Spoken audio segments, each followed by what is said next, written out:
The hell did you do? It's some kind of dormant virus? Shit! Hang on, I'm getting you out of there.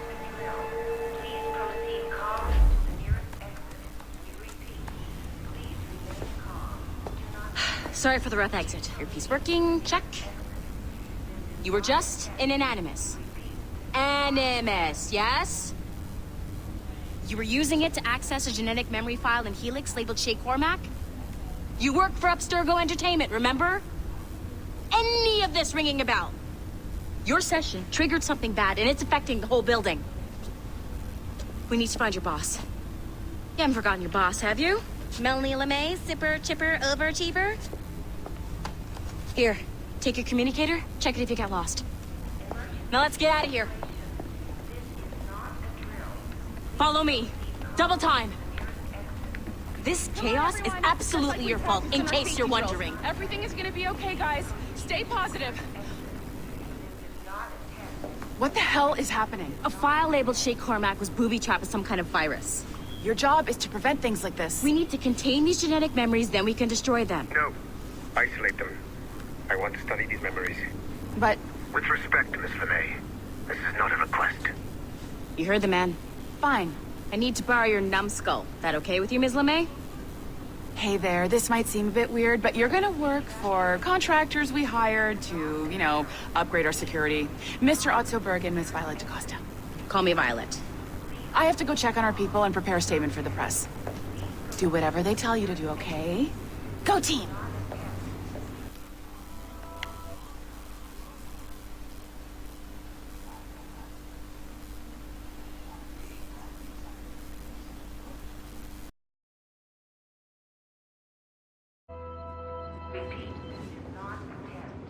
Technically, you're not responsible for this, but you're the one who let the virus out, so I think it's only fair you help me clean it up. Mr. Berg wants us to relive Shay's genetic memories. To do that, we need to access them from Helix. But the Helix is down. We'll have to reboot the main servers in the basement.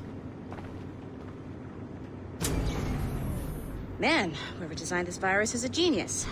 Not only does it restrict our access to the cloud, it's adapted to fuck up the other operating systems that regulate building functions. Melanie? The elevators are out of commission. Are we stuck on this floor? Damn, yes. I'll get a repair crew on site ASAP. There's a working area server on this floor. I guess it'll have to do for now. Agent DaCosta, I want regular updates on your progress with Shay's genetic memories. Why? He's just a nobody as far as I can tell. If Shay Cormac is who I suspect he is, then this temporary setback may provide us with an unexpected reward. Proceed to the server room on this floor.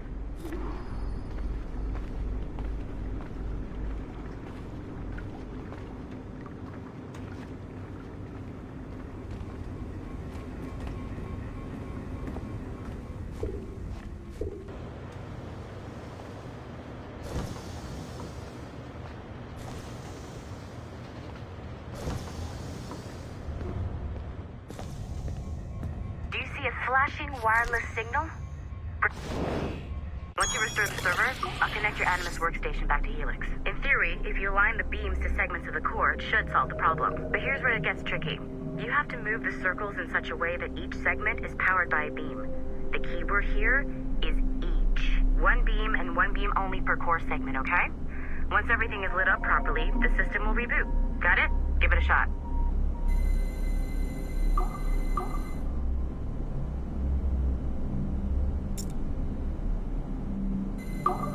Good job. This core wasn't too complex, but rebooting the advanced hardware in the rest of the building will require more work.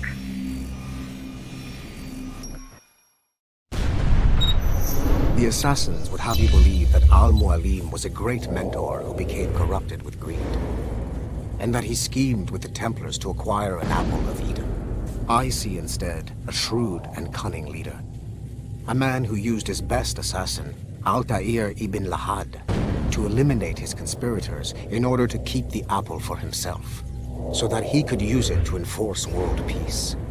While it must be stated unequivocally that Al-Mualim was not a Templar, it is interesting to me that his vision of peace was more in line with Templar philosophy than assassin. In the past, both sides had the same goal: that of peace. Our only difference was how we chose to achieve it. Had Al-Mualim not been killed by Altair and allowed to carry out his plan, perhaps we would not be fighting now. It was only after Altair reformed the Brotherhood with its new ideals of free will that the conflict truly escalated and spread across the planet. For if the so-called wise man of the mountain can see things from our point of view, surely the same can be said for other assassins.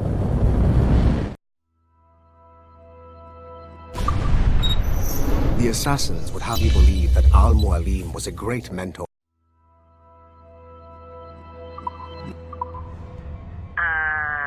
Okay. So I'm not sure you're supposed to see that. You should just get back to your Animus. With the servers back online, you could, in theory, restore your co-workers' workstations if you feel like being helpful. And you could, in theory, find some more digital goodies if you feel like being sneaky. Hey, one of your co-workers dropped his communicator by the elevator. If you see any tech lying around like that, grab them. There might be a clue as to who did this. Now that you have unlocked Shay Cormac's memories, we stand on the brink of a grand discovery. I know you must have questions about your new assignment, or about me. For now, all I will say is that Shay's story contains the answers. Shay will lead you to a greater understanding.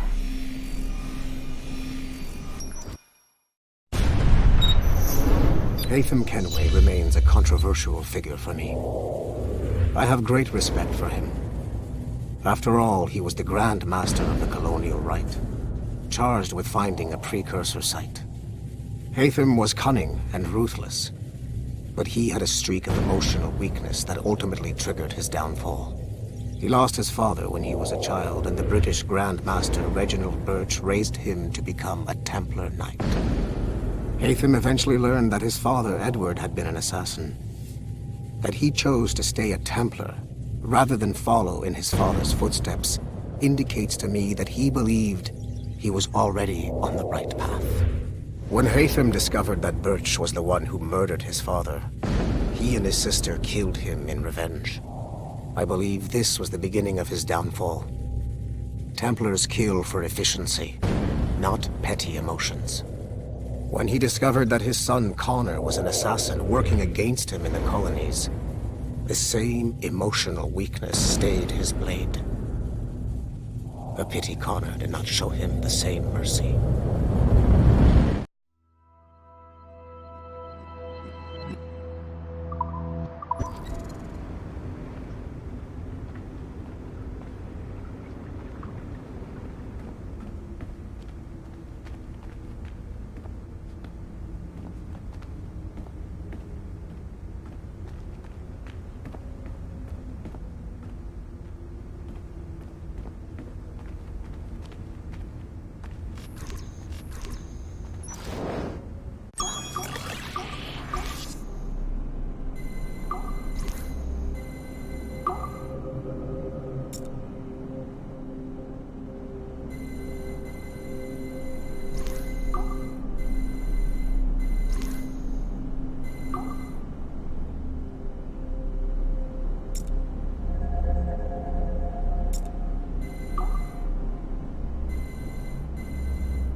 Hey, boss. Calling from Germany?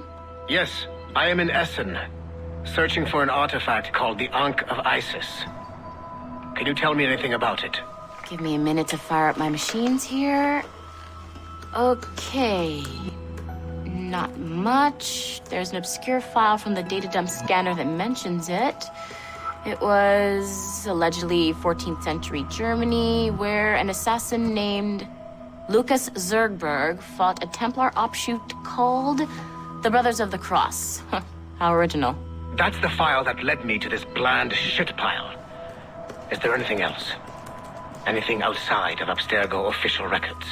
Nobody's ever seen the thing. There's all kinds of stories about its history. From Roman Gallia, Egypt during the Middle Ages, and even a cell of modern-day assassins. Oh. And it apparently raises the dead. Is there any evidence to support this? None at all. You know what I think?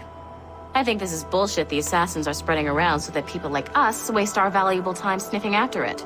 Smells like a trap. Agreed. Keep an eye out for new information about the Ankh. While it may not lead to an artifact, we may be able to follow the data back to some assassins. You got it, boss. Where are you off to next? Cuba. I'm going to excavate the observatory.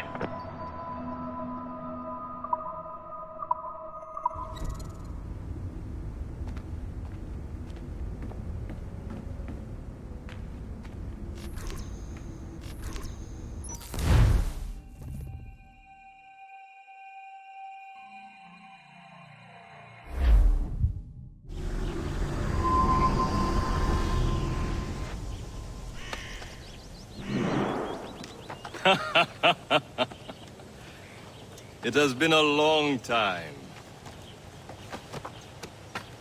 Achilles. Adewale, how go things in the West Indies? Very poorly, I'm afraid. Your countenance tells me we should discuss this. Come.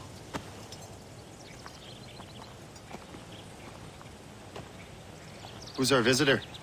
That's Adewale, who's a slave who freed himself, and hundreds of his brothers in the West Indies. That man's a living incarnation of the Creed. See? You join me for some practice? Soon.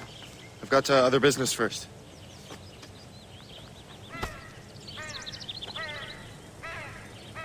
Tell me what happened. It was